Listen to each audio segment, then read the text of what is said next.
Fala aí, galera, beleza? Sejam muito bem-vindos a mais um episódio, tá? Aqui na cobertura do MedVep 2022. Tá muito bacana, olha só esse cenário aqui de Jornal Nacional, aqui o pessoal tá passando lá atrás, ó. Tá muito bacana, tá? Faço um pedido muito especial para vocês que se inscrevam no nosso canal, tá? Tem um botão aí escrito inscrever-se, é muito importante que vocês se inscrevam para eu continuar trazendo o pessoal aqui, entrevistando, enfim, e mandar essa mensagem mais a outras pessoas, que é o que mais importa, tá? Então, deixa o botão do joinha aí também, tá? Dá o like, aperta aí que vai impulsionar esse vídeo nosso para mais pessoas e é muito importante mesmo, tá? Hoje eu trouxe aqui a Renata Arruda, tá? Que trabalha com direito veterinário e é uma área que está tendo uma demanda muito grande aí, né? A gente sabe como é que é, então Renata, muito obrigado por aceitar o convite aqui com todas as dificuldades, palestra que foi complicada, enfim. Muito obrigado por tirar um tempo e falar um pouco comigo aí sobre essa área tão importante. Obrigada a você pelo convite. É uma honra a gente estar aqui no finalzinho do dia, né, para fazer palestra. Eu queria, na verdade, já pedir desculpas porque eu tô rouca, porque eu acabei de dar 2 palestras na Voz. Então, isso acaba demandando, né? Foi 1h30 só na Voz, a gente acaba falando muito alto por causa do barulho. Então pode ser que em alguns momentos aqui a minha voz falhe, mas faz parte. Vamos embora. Vambora. Galera, é isso aí. Agradecer também o pessoal do MedVep que está ajudando a gente aí e auxiliando para continuar fazendo essa cobertura, beleza? Renata, te apresenta para o pessoal, fala um pouco da tua jornada aí, de como que você ingressou nesse mercado da veterinária, né? Eu sei que você antes trabalhava na parte de medicina mesmo, e daí não sei se migrou ou não, mas fala um pouco sobre para nós desse teu início no mercado veterinário. Na verdade, eu trabalhava, antes de fazer esse trabalho para a veterinária, eu trabalhava para a Fundação Getúlio Vargas. Na Fundação Getúlio Vargas, na área de projetos. Então, não tinha nada a ver com medicina veterinária. Eu fui estudar a medicina humana, o direito médico, que é uma especialidade apenas para humanos, e vim já destinada a fazer esse trabalho, desde o momento que eu decidi fazer as especializações, para a medicina veterinária. Certo. Então, meu trabalho desde o início foi apenas para veterinários. Então você só pegou uma noção assim, de como é que funcionava. Porque a gente não tem essa especialização para veterinários de forma exclusiva. Então muda muita coisa. A gente sabe que a diferença principal é o paciente, que na medicina humana somos nós. Certo. Na veterinária são vários animais e várias espécies, né? Então, desde o início eu fiz o trabalho focado para vocês, já sabendo dessa carência de profissionais nesse teve sentido. alguma coisa assim que tu notou e no caso que te motivou a entrar no mercado veterinário? Não, eu sempre fui muito admiradora dos veterinários. Desde pequena eu falava que eu queria ser veterinária. Então eu tinha 5 bichos, hoje desde o início do meu trabalho de 5, agora tenho 2 só. Eles eram idosos já e aí agora são mais idosos ainda, os que sobraram. Então eu sempre convivi muito com veterinários, tinha amigos veterinários. E aí eu, nutrindo essa admiração pela profissão, eu fui juntar isso com o meu trabalho. E para mim foi o combo perfeito. Show de bola, perfeito. E assim, basicamente conta para nós um pouco como é que é o teu trabalho, como que tu atua ajudando o pessoal, quais são as demandas, né, desse pessoal, como é que funciona? O meu trabalho ainda é muito novidade, assim, acho que até aspecto pelo problema cultural brasileiro mesmo. As pessoas estão acostumadas a chamar o advogado quando a bomba já estourou, ou seja, quando um processo já existe. E eu vim trazendo um conceito de prevenção jurídica e ética para as empresas e para os profissionais, para que vocês não esperem que o problema aconteça para poder saber que ele poderia não ter existido. Bacana. Então, eu faço um trabalho preventivo para veterinários, volantes, autônomos, para as clínicas e principalmente para os hospitais, que são os meus maiores clientes. Sim. Então, a gente faz um trabalho preventivo que envolve parte documental, claro, toda relacionada ao direito médico, e a parte de treinamento da equipe, porque é muito importante que a equipe compre a ideia da prevenção, dessa mudança cultural, porque senão não adianta implementar um monte de documentos novos, que normalmente vem, dependendo do local, a gente troca 100 documentos. Sim. Se a equipe não sabe usar, porque fica parecendo uma burocracia por parte do gestor.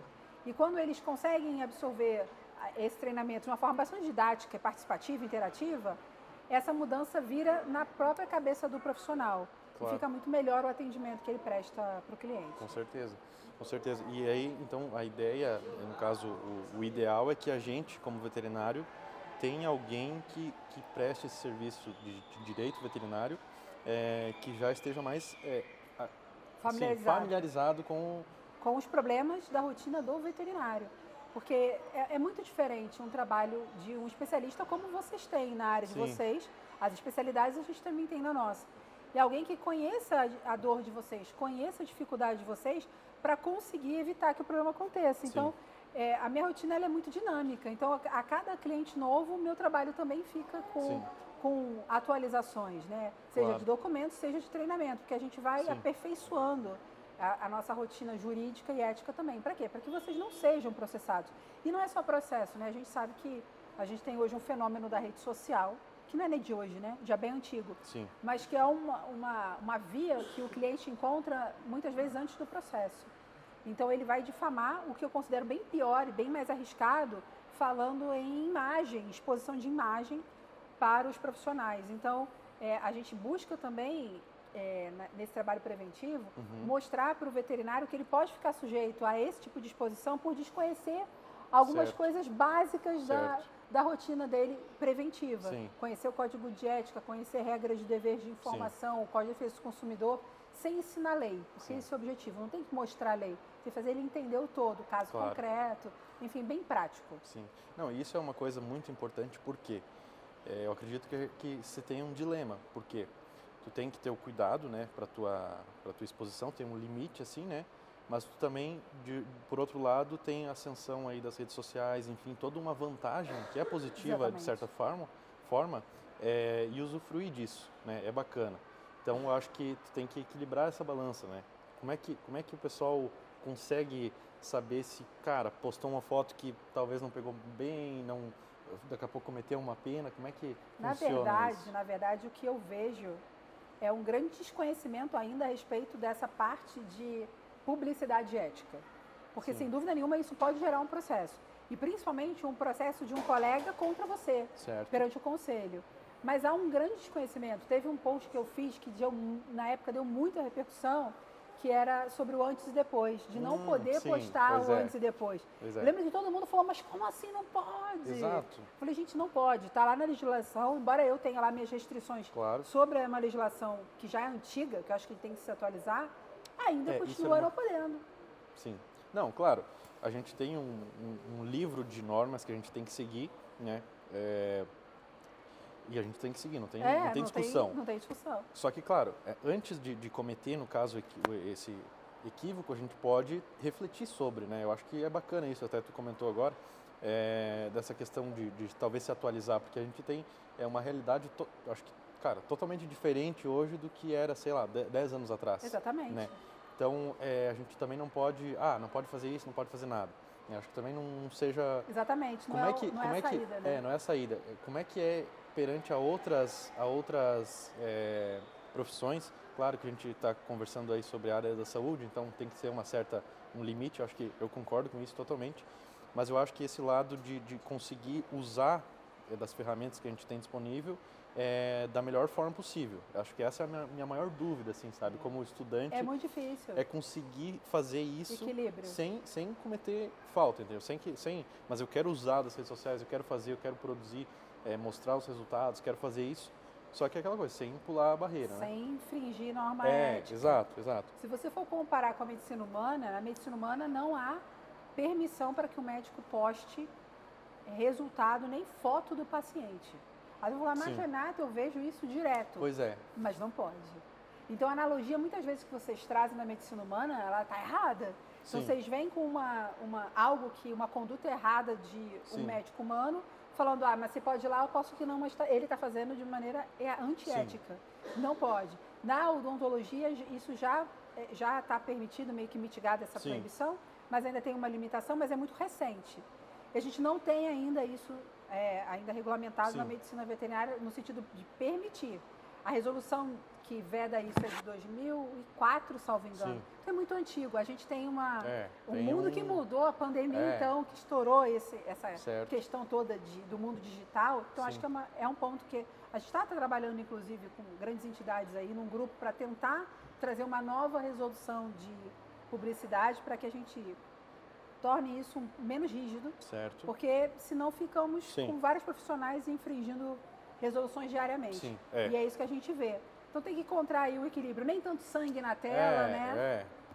Exato. E um pouquinho mais de exposição, talvez de uma história do paciente, de um resultado que o cliente precisa. Porque às vezes o que é encarado como resultado é um conceito pedagógico do que você está fazendo para o cliente se informar e entender.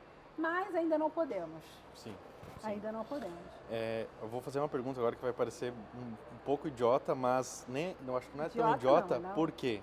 Porque se fosse totalmente idiota, não aconteceria isso. Então, o que acontece? Fala para nós, assim, que vai ser até um pouco uma questão, talvez, filosófica, de algum modo, por que não pode? Como é que... Perfeito. Sabe? Por que não pode o antes e depois, no caso? Porque a gente sabe que para a justiça, a gente tem uma lei que se aplica. Nesse caso, a gente vai falar de justiça, a gente sabe que nessa relação entre você, veterinário, e o seu cliente é uma relação de consumo. Certo. E o consumidor é alguém hipossuficiente nessa relação. É uma pessoa leiga, é uma pessoa vulnerável. Para esse consumidor que está ali, olhando o seu serviço, vendo o que você está fazendo, para ele, quando você posta um antes e depois, você leva também a ideia de resultado. Porque dificilmente esse consumidor vai ter acesso a um post de insucesso.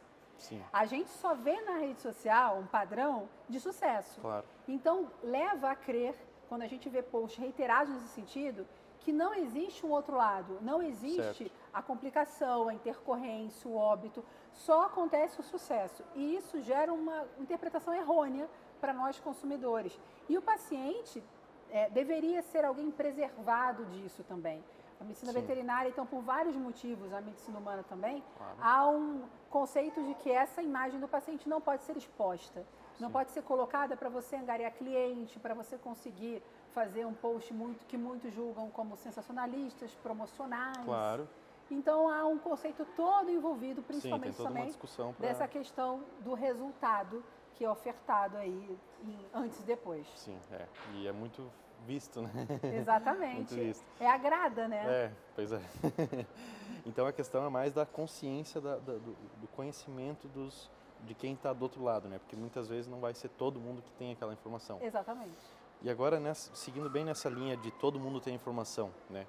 A gente vê muitos veterinários, fazendo os posts sobre cirurgia, sobre, diversas áreas que a gente tem, né? Com um conhecimento técnico ali, naquela esperança de que se atinja o público-alvo, que são alunos, normalmente, né? Isso. Só que tem aquela coisa, a gente vai atingir de maneira colateral pessoas que nem são de veterinária, né? Porque o Instagram está lá aberto. Exatamente. Como que a gente consegue, assim, sem cruzar aquela barreira da ética e das faltas, enfim, como que a gente consegue criar algumas formas de renda, tá? Usando o digital, sem pular esse muro, digamos assim? O que o veterinário ele tem à disposição hoje que ele pode usar de recurso de maneira digital, né? Sem estar cometendo falta ética, por exemplo? É muito complicado isso, porque a gente tem dois problemas aí. Um é a proibição existente na Resolução 780 de vocês exporem ou vocês colocarem de maneira aberta um procedimento. E às vezes esse procedimento é sanguinolento. Certo. Então essa é uma vedação ética. E a gente tem outra vedação que está prevista lá no Código de Ética, de que vocês não podem ensinar técnica a leigo. E muitas vezes nessas exposições a gente tem também uma abertura de uma técnica, inclusive com informação de dose, de medicação. Então, a gente está dando para o leigo, pessoas que não têm capacidade nenhuma técnica, um conhecimento que não deveria ser dele. E que coloca os animais e a sociedade em risco. Então, a saída é muito difícil, porque o mundo ideal seria esse Instagram ser fechado. Sim. E só ser aberto com a certeza de que quem está ali é um estudante ou é um veterinário. Sim. Então, ou então levar para um outro campo. Porque hoje a justificativa normalmente, mas tem ali conteúdo sensível. Mas a pessoa nem sabe por exemplo, o que é o sensível. Eu já vi também, perfil para estudantes de veterinária. Mas é aberto. Mas exato. Se uma pessoa mal intencionada quiser entrar e aprender, ela pode, né? Então isso que não poderia acontecer, porque a pessoa fica muito sujeita, a pessoa veterinária que está fazendo isso está sujeito aí ficar vulnerável a um processo ético. Claro, com certeza. E é um processo até judicial, dependendo do que ele está expondo. Sim. Então, eu acho complicado. Sim. A gente não tem uma saída ainda.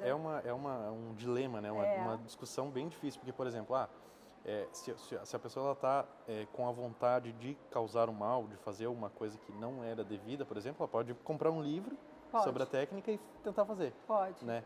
Então é complicado essa área. A questão toda é que a rede social, ela coloca isso na nossa cara. No momento que você nem estava procurando, aparece.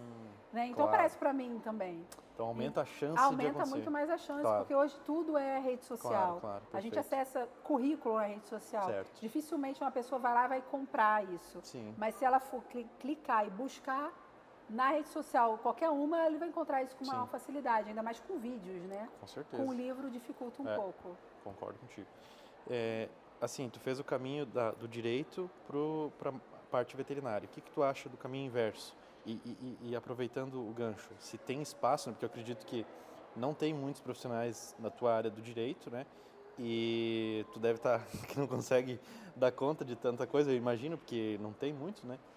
E como que tu analisa essa questão do caminho inverso do que tu fez? Um veterinário que já tem a noção de como é que funciona o veterinário mais ou menos, e aí vai se direcionar para essa área de direito, e como que ele poderia fazer isso? Tem alguns já fazendo isso, veterinários que são advogados. Mas aí faz veterinário e depois faz direito. O que eu conheço, pelo menos, é nesse sentido. Que é veterinário e depois fez direito. E aí fica atuando nos dois ramos. No meu trabalho hoje, eu não consigo me ver em duas profissões. Porque o meu dia a dia, a minha rotina é muito exclusiva para a medicina veterinária, eu não conseguiria dividir isso com uma outra profissão. Sim. Então, para mim, nesse cenário, dividir direito e medicina veterinária, ou seja, profissões concomitantes, para mim seria inviável. Certo. Mas existe. Há quem vai depositar menos tempo na vida para a profissão, e aí tudo bem. Agora, o que eu estou vendo, e está crescendo uma área muito interessante, é a área de perícia. A área de peritos veterinários, porque nos processos, quando a gente fala de um processo judicial, pode ser que, para o juiz se convencer, ele precise de um apoio técnico, ou seja, de uma análise de alguém que é profissional, e esse profissional médico veterinário vai avaliar aquele processo todo, aquela situação, e vai fazer um laudo a respeito da parte técnica. E esses profissionais estão crescendo bastante. Inclusive, no meu trabalho, eu tenho apoios de alguns profissionais que são peritos, mas que, na minha atividade, eu acho essencial a participação deles para me trazerem um apoio técnico nisso.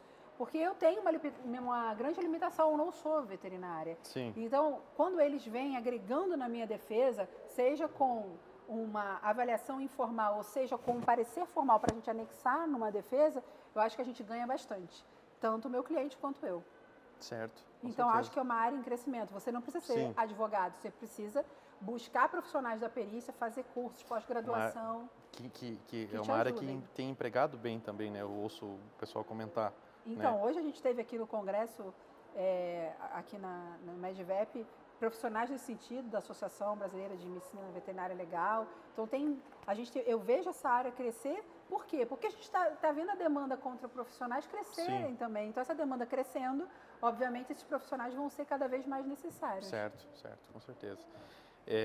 Me diz uma coisa, o que tu está analisando aí o Congresso, o que tu está achando, como é que está sendo essa experiência aí? Tu comentou um pouco da palestra. O que tu está achando do pessoal, assim, o que o pessoal está comentando, está falando, as demandas, como é que está nesse sentido? Eu fiquei muito feliz porque aqui tem um público, na minha palestra, um público que nunca tinha ouvido falar, nunca tinha ouvido falar de direito médico veterinário e que estavam ali sedentos por informação. Sim. E é um pessoal bastante jovem, o que eu fico muito feliz, mas que, por outro lado, também me constata a realidade de que eles acabaram de sair da faculdade e nunca tinham ouvido falar sobre vários aspectos preventivos importantes. Então, nessa seara que você está me perguntando, eu estou achando super produtivo o evento. Um pessoal novo, interessado, com vontade de fazer uma assistência de qualidade para o cliente. Eu, enquanto cliente, acho isso muito legal. Certo. E fora a estrutura toda da cidade, que é maravilhosa, e do evento, que eu brinquei na palestra, gente, o primeiro congresso que eu venho que tem vinhos. Bacana. Isso é maravilhoso. Nenhum útil agradável na minha vida, assim, de uma forma sensacional. Então, eu estou adorando o evento. Sim, realmente estou bem surpreendida com a qualidade não só das pessoas que estão presentes, como da infraestrutura. É bem bacana. Bacana. Assim, o que o veterinário ele precisa, assim, por exemplo, me formei, cara, o que eu preciso para eu conseguir começar a me defender de alguma forma, Tá. nesse sentido, assim, dessas faltas, desses problemas que podem acontecer? Se formou, você primeiro vai ter que escolher, né, qual é o ramo que você vai atuar. Se você for atuar no ramo de pequenos, for trabalhar num estabelecimento, busque ver que estabelecimento é esse, se ele é seguro, se ele tem o registro no conselho. Às vezes o profissional trabalha num local que não tem registro, isso acaba gerando um risco enorme para o profissional. E se esse local te dá suporte de prontuário, um prontuário com um sistema seguro, se a documentação médica, essa documentação que a gente chama de termos de consentimento livre e esclarecido, são bem elaborados, se não, busquem vocês essa documentação para vocês apresentarem para o cliente. O estabelecimento precisa ajudar o veterinário, mas o veterinário não pode depender só disso. Então, busque informações de segurança de prontuário, do que você tem que escrever, de como escrever, de documento bem elaborado. Documentos como termos são obrigatórios em algumas situações. Então, eu digo, já que vocês são obrigados a entregar documentação, que entreguem uma boa documentação. Certo. Porque diante de um questionamento, isso é fundamental para a defesa. Então, esse é o mínimo que vocês precisam fazer. E de resto, a gente tem assuntos de comunicação, Sim. de como lidar com o cliente. Isso tudo que pode repercutir no futuro processo, isso tudo vocês precisam buscar na parte preventiva. Certo, bacana. E também para não ter essa questão de problemas, se eu tenho um prontuário, por exemplo, bem feito, bem elaborado, isso vai me apoiar, né? Então vai estar bem na linha que tu falou de prevenção. Exatamente. Né? Porque o questionamento maior do cliente é: houve um erro médico veterinário. E a gente vai conseguir, numa defesa, mostrar que não houve o erro através da documentação, que é principalmente o prontuário. Então não dá para não ter esse documento, sem contar que é infração ética não elaborar. Sim, e nem tentar forjar, né? Porque diz que o pessoal se ferra muito nisso, que tenta fazer, mas depois vai passar por uma perícia que o pessoal começa a investigar e não bate, né?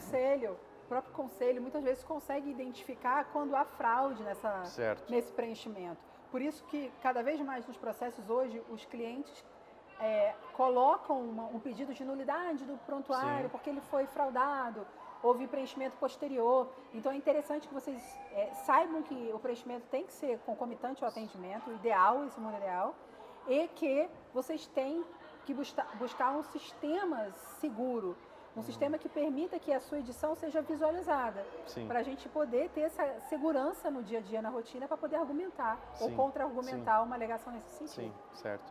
E também agora tem a questão da telemedicina, né? Que eu vi que, eu acho que nem tu nem conseguiu parar ainda para ler, mas a gente vai ficar meio... A gente fica devendo o próximo podcast. Isso, próximo podcast, exatamente, isso aí. As últimas perguntinhas agora, só para nós terminar. O que para ti é sucesso? Nossa, sucesso para mim é você conseguir fazer da sua vida algo útil, algo produtivo, algo que você consiga chegar no final do dia e se sentir bem com a sua vida, com a sua escolha. Isso para mim é sucesso. E às vezes isso é muito difícil, né? Porque às vezes você tem que passar por uma situação difícil para chegar nesse ponto, de conseguir ter essa sensação de utilidade, de que você fez o bem para o pessoal que você trabalha e pessoas que você convive. Então, para mim, isso é sucesso. Certo. Um livro que tu indica? Nesse momento, eu indico livros que eu consiga dormir. Então, eu sempre falo isso. Tem tantos livros bons, mas eu vou falar de livros que façam a gente parar um pouco. Que se vocês forem ver o quanto eu saí agitada dessas duas palestras, então eu indico Minutos com Chico Xavier. Então, é uma leitura sensacional para quando você estiver assim, numa vida atribulada, num dia difícil. Para mim é uma mão assim na alma para você refletir, parar e ver o que é bom para nossa vida. Show de bola. Uma inspiração na veterinária? Ixi, tem tanto. Nem que difícil. Ou então, se tu preferir, para não dar problema... Posso falar alguns nomes? Pode, fica à vontade. Eu falo alguns nomes aí para você. O Marco Antônio Juoso foi a pessoa que abriu as portas para mim da medicina veterinária. Junto com eles, todo o pessoal da BHV. São pessoal assim que pensa fora da caixa. Rodrigo Rabelo, que... Se eu não falar, ele me mata. Vai dar problema. Se eu não falar, ele me mata. Mas o Ele vai Rodrigo, ele assistir chegou num depois. aspecto que ele virou um amigo. Sim. Né? Então, além de... Muito legal isso, a gente admira Sim. e virou um amigo muito, muito próximo. Então, tem o Sérgio Lobato fazendo grandes coisas aí na medicina veterinária e, nossa, tem tantos nomes tantos. que... Sim. Mas, assim, eu tenho a sorte de conhecer excelentes profissionais na medicina veterinária. Esses meus clientes todos eu admiro muito. Pessoas que construíram império na medicina veterinária numa época onde esse animal não era tão querido assim. Sim, bem mais difícil. Então, eu tenho muita admiração por todos os meus clientes. Quase todos que eu trabalho são pessoas que suaram para conseguir construir o que construíram. Então, fica aí o meu registro de admiração por todos eles. Show de bola. Um conselho que tu dá para o pessoal que está ouvindo? Estudem. Estudem porque não existe prevenção para o médico veterinário ruim. Então, depois de estudar, o que eu falo, feijão com arroz vocês têm que ter. Busquem orientação jurídica, insiram o trabalho de um advogado na sua rotina, porque é para ajudar, não é para burocratizar. É para ajudar vocês, para ter um apoio, para que vocês não falhem. Porque a gente falha, a gente esquece. A ideia é que vocês tenham um aparato para que isso não aconteça. Show. Se tu pudesse mandar uma mensagem para todos os veterinários do Brasil, tu soubesse que todos iriam ouvir, o que tu falaria? Tenham empatia pelo cliente de vocês. Porque quando a gente perde essa percepção pelo outro, há grande chance de a gente ter problemas éticos e jurídicos. Então, quando o veterinário para de pensar como cliente, essas chances de problemas aumentam. Então, por mais difícil que seja a circunstância, quando esse cliente está gritando, quando esse cliente está sendo difícil, tenha ainda empatia. Porque se você conseguir ter, muito provavelmente você reverte o problema que vai repercutir na esfera judicial ou ética. Show de bola. E lenha na fogueira. Lenha na fogueira. Galera, esse foi o nosso episódio aqui de hoje. Renata, muito obrigado Gente, adorei. pelos ensinamentos, enfim. E vamos combinar o da telemedicina e vai sair. Isso. Muito obrigado mesmo. Obrigada a você, gente. Muito obrigada. Galera, não se esqueçam, tá, de se inscrever, tá? E compartilhe esse vídeo com algum veterinário, algum colega teu, que com certeza ele vai precisar dessas informações, tenho certeza, tá? É isso aí, tá? Fechou? Tamo junto e é só começo. Valeu. Muito legal, hein? Gostei.